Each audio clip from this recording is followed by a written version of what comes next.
This morning we are starting a new sermon series, Relentless Love. Never giving up, always pursuing. And this morning will be number 1, Beyond Measure.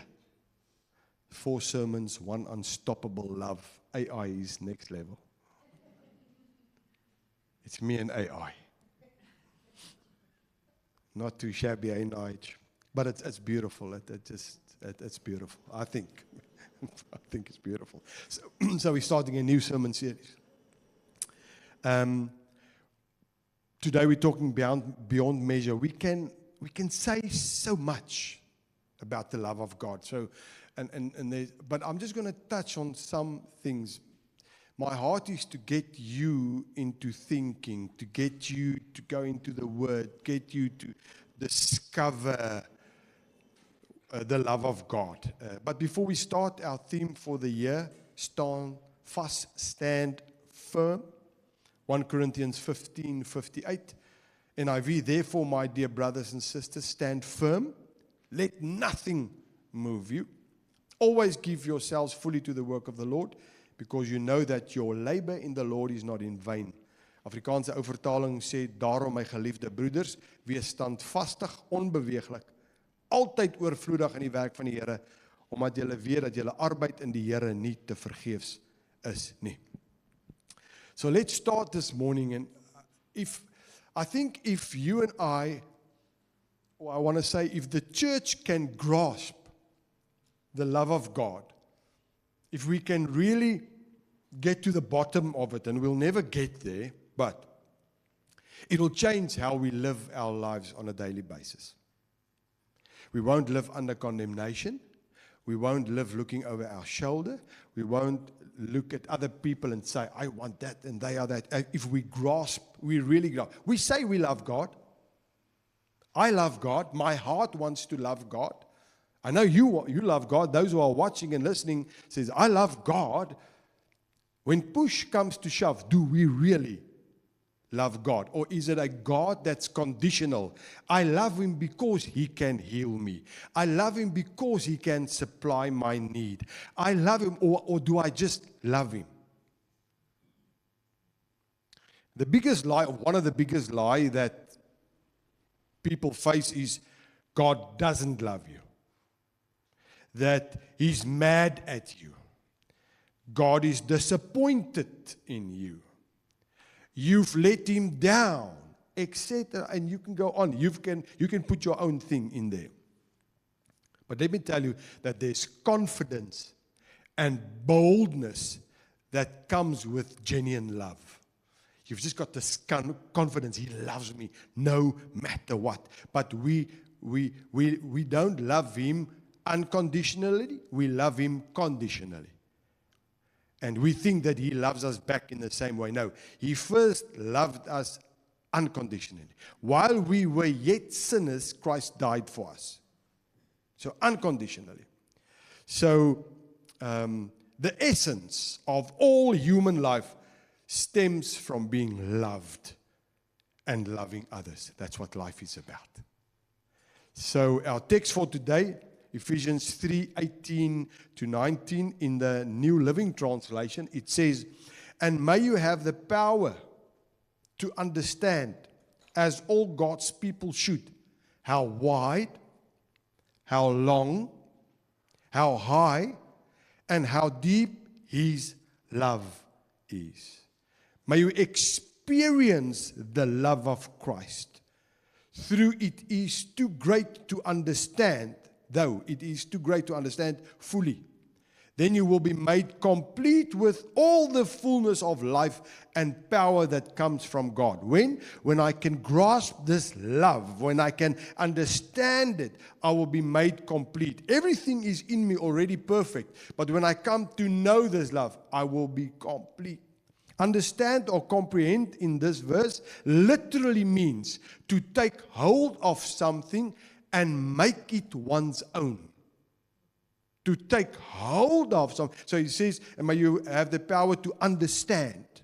Some verses translated comprehend. So if you can understand and comprehend, it means to take hold of it and to make it yours. So that means you can't just hear it. You've got to go into the Word, go over it again, and then make it yourself. And allow the Holy Spirit to make it alive in your life.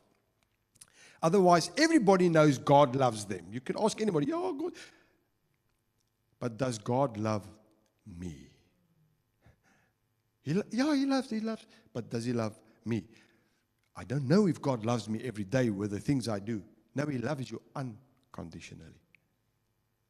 So, and now Paul writes and he says, this kind of comprehension is experiential.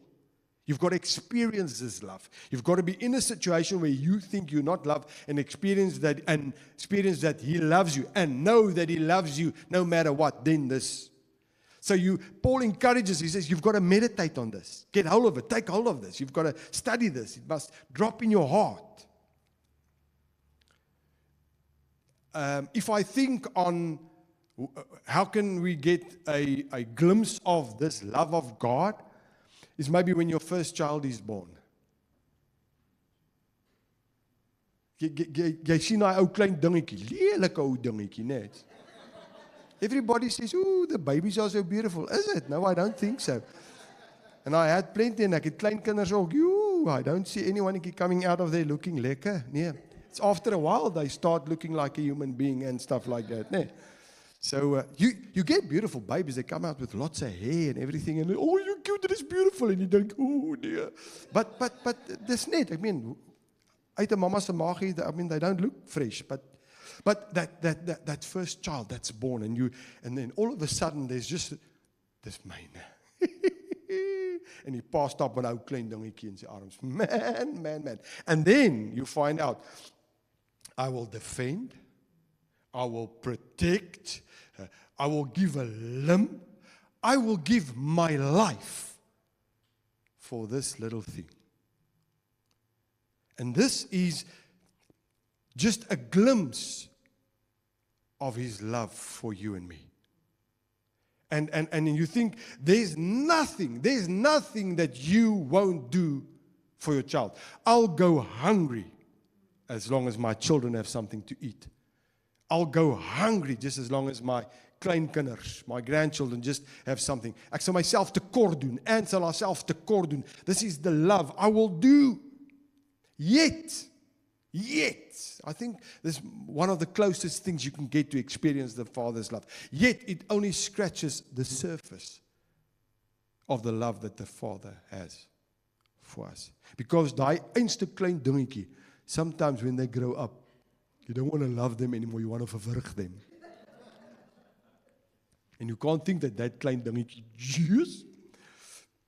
And they make you so cross. And Bernadette was small, and she did something. I can't remember what she did, but I just lost it. And I jumped from one side of the bed to the other side of the bed, and I landed in front of her. And I said, and she goes like this. Sy maak haar handjies. Sy sê, kom eens kyk wat jy kan doen. Kom. I thought, Lord, I just turned around and I just cracked up laughing. I cracked up. And then I turned around and I said, never ever do that again. Don't challenge me, please, never ever. And the other time, I think it was Bianca, I can't remember, they also did something. And when I got to them, she looked into my eyes and she started singing, please forgive me, I can't stop loving you. Actually, where do you come from? That's unreal. But it's this love. Look at John 3:16, New King James Version. We love this verse. For God so loved the world that He gave His only begotten Son, that whosoever, not holy people, whosoever, that bad guy that stole my money and hy ou wat my ingedoen het, whosoever believes in Him should not perish but have everlasting life. Would you sacrifice your little child so that another child could live? Now it gets closer. I will sacrifice for my children. Will I sacrifice my child so that another can live? I don't think so. I'm just being upfront. I don't think so. I've heard a story and I couldn't get it quick enough, and there's no internet on the farm, and there's a about a real life story about a pastor who invited another pastor to come and preach.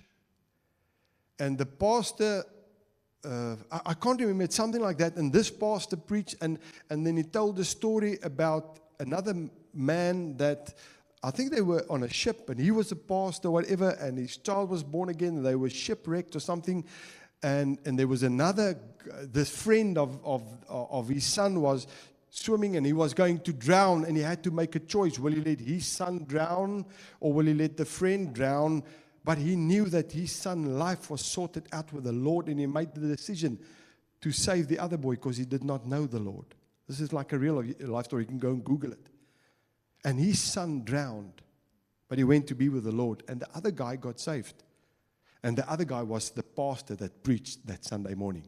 And when he told the story, somebody of the congregation came to him and said, "Yo, that's a bit far-fetched, eh? That's a story to drive a point home." And he said, "No, I'm the one that was saved. I was the one that was saved." So I think, I don't know if I would offer up my child so that another. Can you see why I say we're only scratching the surface of the love of God? Paul in this verse treats the love of God as a cube. Width, length, depth, height. And in the Bible, a cube is a perfect form. It's a perfect form. This cube of love that Paul writes here, it represents God's love. It's consistent and it is faithful. Every side of this cube is a perfect square. From every angle, you can turn it around. You can do whatever you want. It's a perfect angle the whole time. It's still a cube. You can turn it. You can throw it upside down. It's still a cube. Just as high, deep, broad as it was before. No matter what you do, it's the same. And this is what we get when you look at the love of God. It's always the same. It never changes. We think it changes. It never, ever changes. Even when I maak droog, it never changes. Malachi 3:6, the A part in the New Living Translation, "I am the Lord and I do not change." He does not wake up one morning all of a sudden being all upset with you and me. That's done. That's been taken care of on the cross of Calvary. He loves us. He loves us. Let's quickly have a look at the dimensions of God's love. I don't want to keep you too long. The width of God's love. Let's look at number one, the width of God's love. It has no limits because it reaches all of humanity. John 3:16. Now we're reading it out of the Amplified. For God so greatly loved and dearly priced the world, the unsaved, the world, that He even gave His one and only begotten Son, so that whoever believes and trusts in Him as Savior shall not perish, but have eternal life. So it has no limits. His love encompasses a great multitude of people. It's not just 144,000. And I don't have to say anything else about that. You know exactly. But not. All I said one day is to one of the guys who tried to convert me, just say, I'm now the one person that's out of the 144. Am I replacing someone? But anyway, that's just minute finitus, minute. So it's a multitude beyond number, that His love has no limits. His love crosses all social boundaries. He's not a black God or a white God or a colored God or a Chinese God or noem it just what you want. Some people think it is their God. And they present Him in that way. Like, I've got no chance. No. He goes over all social barriers. Galatians 3:28. New Living Translation says, there is no longer Jew or Gentile, slave or free, male and female, and this has nothing to do with gender. For you are all one in Christ Jesus. When He looks at you and me, anybody that has made Him the Lord of their life, He just sees Jesus and the finished work of the cross. And the finished work of the cross. It breaks down social, racial, and cultural barriers. Where there's racism, you need Jesus. Not better policies and better measures. And when Jesus comes into the picture, really, it changes everything. There is no one too far removed from God's reach. That's His love. And I see some of these video clips when I had internet. In America, there's a certain town, the people are all on drugs in that one street. You must see, it's unreal. They're like zombies. The drugs that they use, hulle trek hulle so in mekaar in. They sometimes stand like this, passed out, or do all that whole street. The police doesn't even police there anymore. It says it doesn't help. They just go pick up the bodies of people that die, that overdose. You can go and Google. See, it's unreal. And I think, God loves you. He loves you. He died on the cross for you.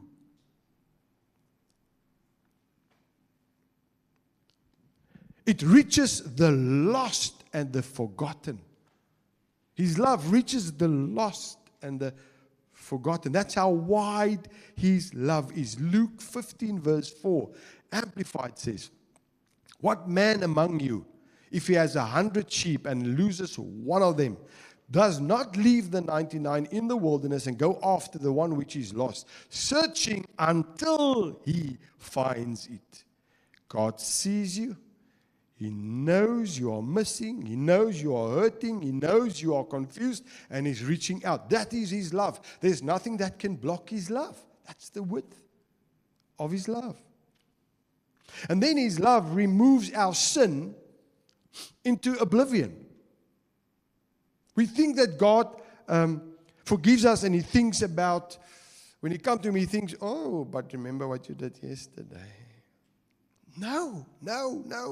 Psalm 103 verse 12, New Living Translation says, He has removed our sins as far from us as the east from the west, not the north to the south. East, west, because there's no east pole or west pole. There's no end. He removes it. Yet sin for us is a big issue. If you talk to the church, sin is a big issue. It's sin. It's all about sin. They're so sin conscious. We think about sin all the time. I mustn't do this and I do this. That's the way we've been brought up. God says it's sorted out. I don't even think about it. I'm thinking about the life that you have. Can't you see what I have for you and start living accordingly? I think I shared it, at the discipleship group. There's a guy overseas who made it his business to search for people who inherited something from people that maybe they don't know, and they don't know that they have inherited this. So he goes all over the world. And he was searching for a specific lady for 2 years. And he found her sweeping the stairs of some other great mansion. Dankie, ek het my sakdoek by die huis vergeet. Waar is my vrou? Dankie, Sally. Oh, I love these Oaks, man. Anyway. He found her after 2 years, sweeping the floors of the stairs. And he says, listen, are you so-and-so? And she said, yes. And he said, did you know that you are a millionaire? And she says, what, where? Somebody left her millions. She's a millionaire sweeping the floors. We are millionaires in the kingdom of God, begging for forgiveness and living a consciousness of sin. We've got a life to live. Number 2, the length of God's love. And I mean, you can add, and that's what I want you to do, add the length of God's love. It extends from eternity to eternity. Wow. God's love has no expiring date. There's no date on it. Oh, expiring in 2 months' time. No expiration date. It has no date of origin. And it has no date of conclusion. No conclusion. There's no end. No end. No end. God is love. You see, that's why. He is love. He doesn't have love. He is love. And it continues forever and ever unchangeable. Psalm 136, verse 26 in the English Standard Version says, "Give thanks to the God of heaven, for his steadfast love endures forever." Forever. It's an eternal love that won't let you go. It won't let you go. You see, because God's love didn't start when we were born, and it won't end when we die. His love for us stretches from eternity past to eternity future. That's his love. Before the foundation of the world, God knew you, loved you, and planned to bring you into a relationship with him. Ephesians 1, verse 4 to 5, New Living Translation. Even before he made the world, God loved us and chose us in Christ to be holy and without fault in his eyes. En dis niks met uitverkiesingsleer, chose us nie. When you are in Christ, you are chosen. That's what the Bible verse means. God decided in advance to adopt us into his own family. His own family. By bringing us to himself through Jesus Christ. This is what he wanted to do, and it gave him great pleasure. Isn't that awesome? To think it brings God pleasure that he wants us part of his family. He adopted you. It brings him pleasure. Oh, Vanna, but I don't know, because, our harmses, we like, and kan I dis nie julle nie, ek praat van my, we're also harmses, but I just mean, maybe we family somewhere now, so that oom iewers, you never know. By Chris hoor, nee. But anyway, so no. You see, it's love, it's not a emotion or a temporary feeling, because sometimes we think of love that way. It's an eternal commitment from God's side, love. It's not a feeling, it's not an emotion.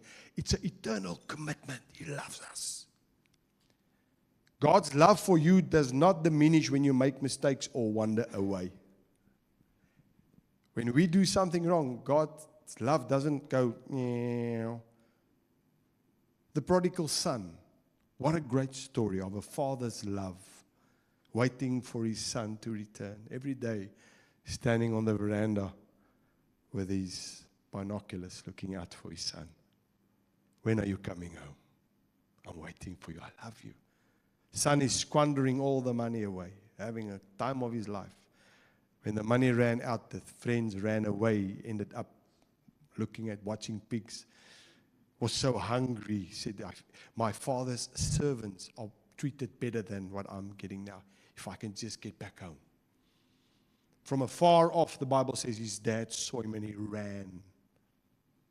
I think what a scene. He tackled him. They rolled in the ground. And hy het gestink soos 'n vark. Because he came out of the pigsty. He was stinking and he's fail. And he had the story, what he's going to say to his dad. And his dad just loved him. And hy sê, bring nuwe klere, skoene, 'n ring, slag die kalf. Party.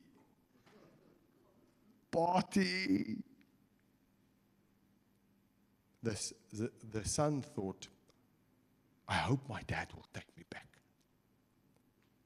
This is the love that the Father is patiently waiting for us. So when something happens, he's there all the time. Doesn't run away. Number 3, the height of God's love. The height. It elevates us to be with him. The height of God's love. His love is as high as the highest mountain. The highest mountain, his love is higher. Higher than the highest mountain. Reaches to the heavens. Look, Psalm 103 verse 11. New Living Translation says, for his unfailing love towards those who fear him is as great as the height of the heavens above the earth. We can't comprehend his love.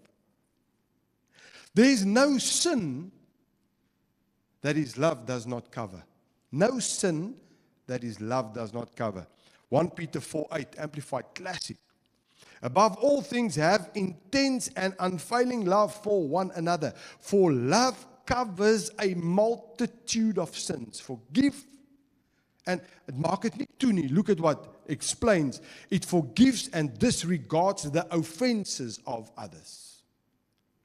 He did that for us, and He says, now I want you to go do the same. But I can't do the same if I don't have a revelation of His love for me first. When I get that revelation, I now say, I'm going to love the same way. What is God's purpose in the height of His love? It elevates up. It elevates us up in holiness and purity. Why? To have fellowship with the holy God, because He's holy. He's never changed. He's holy. Right from the Old Testament, He's a holy God.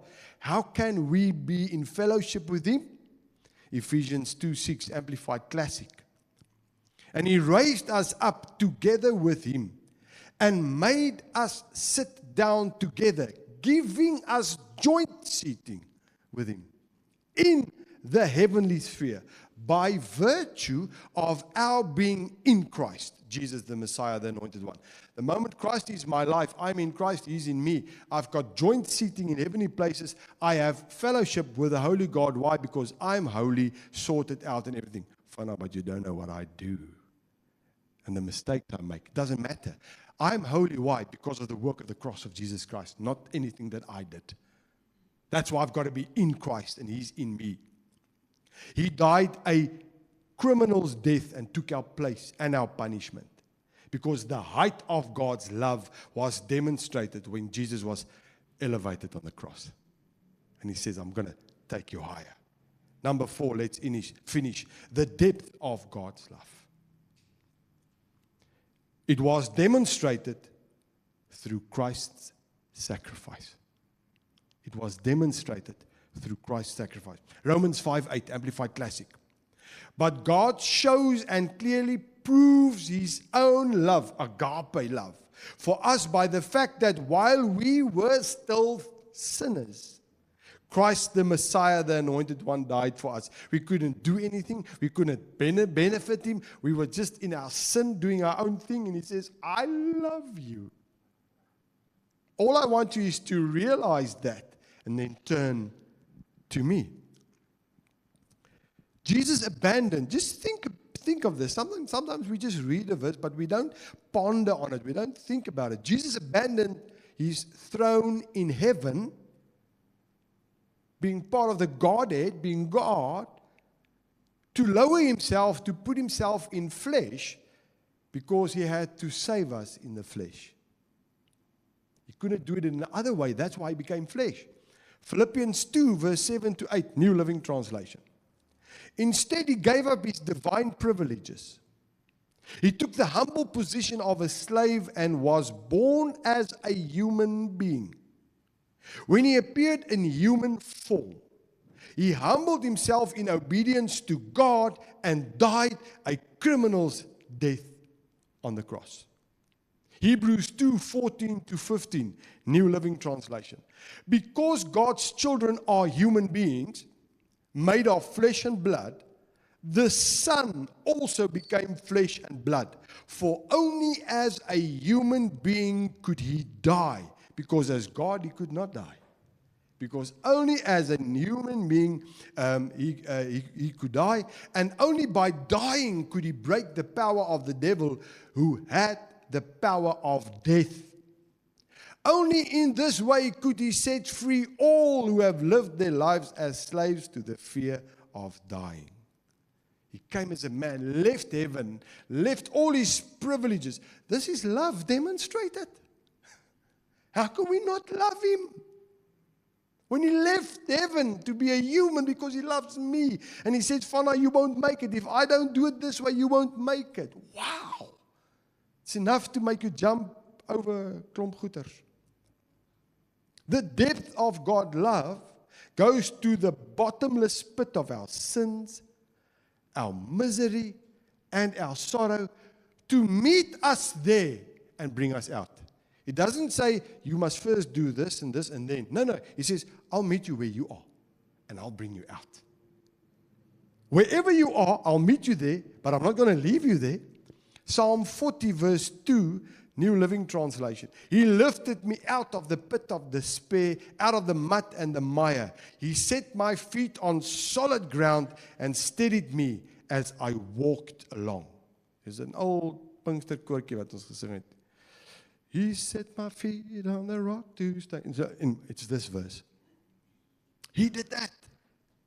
God's love goes to the, when I see these people, when I see people in, God's love goes to the darkest, most painful places in our lives, in their lives, because there's no place where we can go where God's love is not.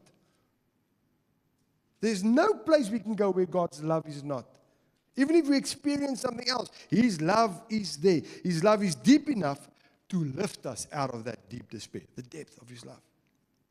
And then the reason we can never reach the depth of God's love is that it is infinite. It is infinite. It is beyond measure. You can't put a cap on it. God doesn't love only this. No, God loves. What does unconditional mean? I can't do anything back, but He still loves me. I don't have to do anything back, but He still loves me. He loves me unconditionally. So if you ever feel alone and unloved, know that God is there. He's there. It's not a feeling or an emotion. It's a commitment from His side. I am love. I want to end with this awesome scripture. Does God love me? Does God love you? Is there anything that can separate us from the love of God? We think so. Is there anything that can separate us from the love of God? Paul writes, Romans 8:38 to 39, New Living Translation. And I am convinced that nothing, and if you have a look at that word in the Greek, it means nothing.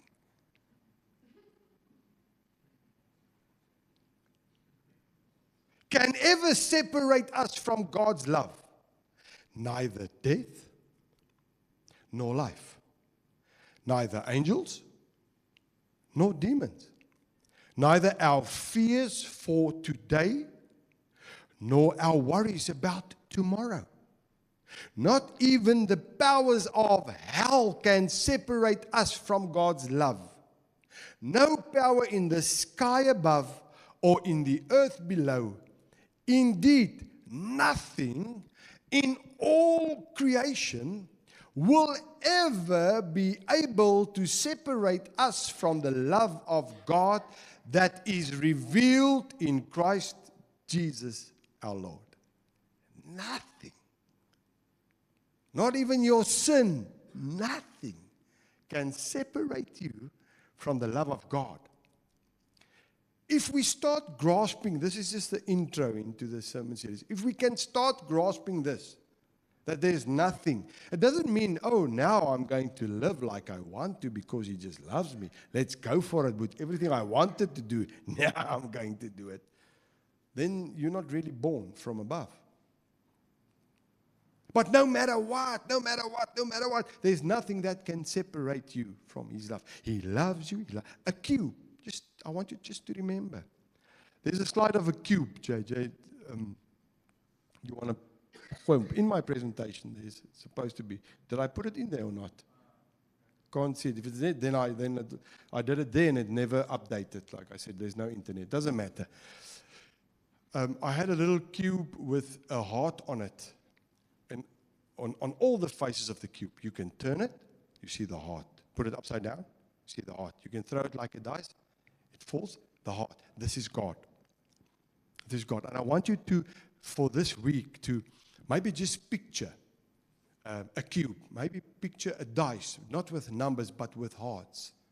And every morning when you wake up, just see this cube and just think, no matter how it falls, the heart is always showing. When I turn it, the heart is always showing. When it's upside down, the heart is always showing. And it's a reminder of the width and the length and the height and the depth of God's love for you. People, if we can get a hold of this, if the church can get hold of this, Not what I'm preaching. I'm talking about the love of God. I'm not there either. Because I find myself in spaces where I think, oh, God, then I must remember, no. It's sorted out on the cross. No, you can't go there. He loves you. My dad never stops loving me. And Mom, when I'm in the house, when I was in the house, still now, my dad never stops loving me. Even when I do wrong. Hy hou dalk net nie so baie van my op die oomblik nie. But he loves me because I'm his son. I don't break a window and then I'm out of the will. No longer my child. Tonight you'll stay another person. Change your surname. You broke the window. No. My sitvlak het dalk gebrand, but nothing else. Because he loves me. How much more the creator of heaven and earth? How much more? I pray that the Holy Spirit will awaken this in our hearts. Ponder on this week. Take these scripture verses and just think on them and just read them again and just go over them again and just say, Lord, I just want to discover how much you love me. I think I know. I find myself that God's love to me, again I say it, is conditional. Because I think, oh, he doesn't love me. No. He loves me. And the moment you start grasping this, I mean, the person that you love, do you want to hurt them? No. Do you want to do things wat vir hulle kan skade bring? No, never. So the moment we grasp this, we make mistakes because we are human. But I don't set out in the morning to say, today I'm going to see what I can do to test the love of God. No, we don't do that. But life happens, and we do things, and then the devil comes and he says, do you think the Lord is listening to your prayer? You didn't read the Bible. We had guys telling us, let me just end, I've just got to end with this. We had guys telling us, you must wake up 2 o'clock in the morning and then you must pray because then the devil and the demons are at their lowest working order. Boys, now I must set my alarm for 2 o'clock in the morning because I just love the Lord. I wanted to do anything and everything that I can. Then I wake up, I'm so demakar, I don't know if I'm coming or going. And you wake up 2 o'clock in the morning and dan moet jy bid. Dan moet jy op knie gaan. And then you wake up 3 o'clock with pains and stuff because you fell asleep on your knees. And now you've got body parts that you didn't even know existed. That's how sore they are. And then you must get up 6 o'clock to go to work and you look like this. Why? I prayed while the demons was asleep. Die goed slaap nie. Hulle het lankal geslaap. They don't sleep anymore. So there's no, you've got all of this and you've got to pray for 30 minutes. And I've told you before, all of these little things that we put on, because then God loves you. Because if I can tick it off, Lord, I prayed for 30 minutes this morning. I read 2 chapters of Matthew this morning and I gave my tithes. Lord, I think I'm quite right. And then something happens and immediately you think, when Anne, and I told you this, and sorry, but I'm just on this and I'm going with it now, walked into SPAR after Anne was diagnosed with cancer, the first thing that a Christian said to us, what did you do wrong in your life? I thought, I will take you out, my friend. The pastor of Lewende Woord Groblersdal, I will take you out, my friend. I know people who break knees of people that they know. Ons is van Witbank. You must like what's it. The first thing, what did you do? So she did wrong and God hit her with cancer. What Bible do you read? What Bible do you read? There must be a reason. So when it goes well, then you think, oh yes, but it can't go well now. Why? I forgot to read 2 chapters in Matthew yesterday. Here ek's op genade. It's fumes. I'm just pulling through. Maybe the Lord took the 2 chapters and divided it by 2 days, and now He's tevrede with me. No! It's all human because we don't understand the love. When I experience this love, and I see this picture of God dancing in heaven over me, when I wake up, He goes, wow, my son is awake. It's going to be an awesome day. My daughter is awake. I've got so much in store for them today. Wow. When we start getting that picture, we stand in awe. We say, Lord, what can we do to love you this day? How can we share your love? It changes the whole thing, the love of God. Let's stand and pray together.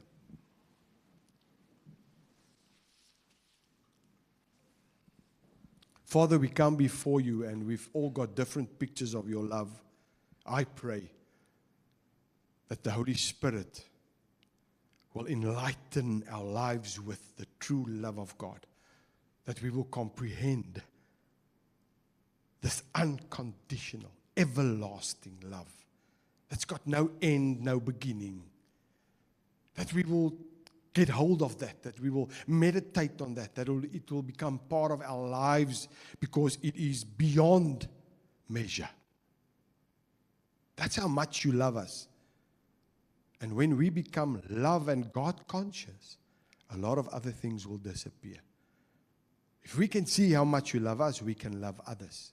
Thank you for this uncompromising love. That's your heart. From the beginning, you had this love for us from the beginning, and it will be right to the end. There's no beginning and end in you, so your love never ceases. Lord, I pray that the Holy Spirit will just come and make this alive in our hearts, that everybody that's watching, everybody that's listening to the podcast, that we will really, really get to a place to say, Lord, I want to discover your love, but really your love for me. Thank you. All we can say this morning is thank you, thank you, thank you for your love. We don't deserve it, but yet it is ours, and we want to thank you. Thank you, thank you. Be glorified as we ponder on this in this week, and I pray it in Jesus' name. Amen. Amen. God bless you.